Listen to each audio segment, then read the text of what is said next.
আজি অসমৰ ভিতৰত আমি দেখা পাইছোঁ আজি PWD বিভাগ এই PWD বিভাগ কাৰ হাতত আছে এই PWD বিভাগৰ দায়িত্ব আজি হিমন্ত বিশ্ব শৰ্মা ডাঙৰীয়াৰ ওচৰত আছে আৰু এই PWD বিভাগৰ ভিতৰত কি হৈছে যে কিছু বিশেষ ঠিকাদাৰক সহায় কৰিবলৈ সৰু সৰু জুনিয়ৰ ইঞ্জিনিয়াৰ ওপৰত আজি তেওঁলোকৰ ওপৰত ইমান প্ৰেছাৰ দিছে ইমান হেঁচা দিছে কি কাম অধুৰা হ'ব পাৰে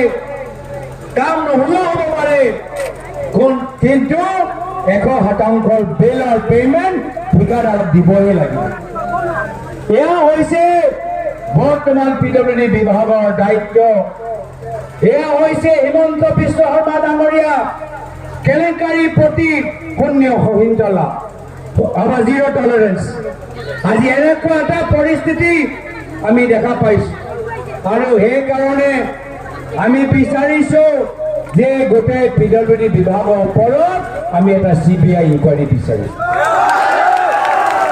গোটেই PWD বিভাগৰ ওপৰত কংগ্ৰেছ দলে এটা CBI তদন্ত বিচাৰিছে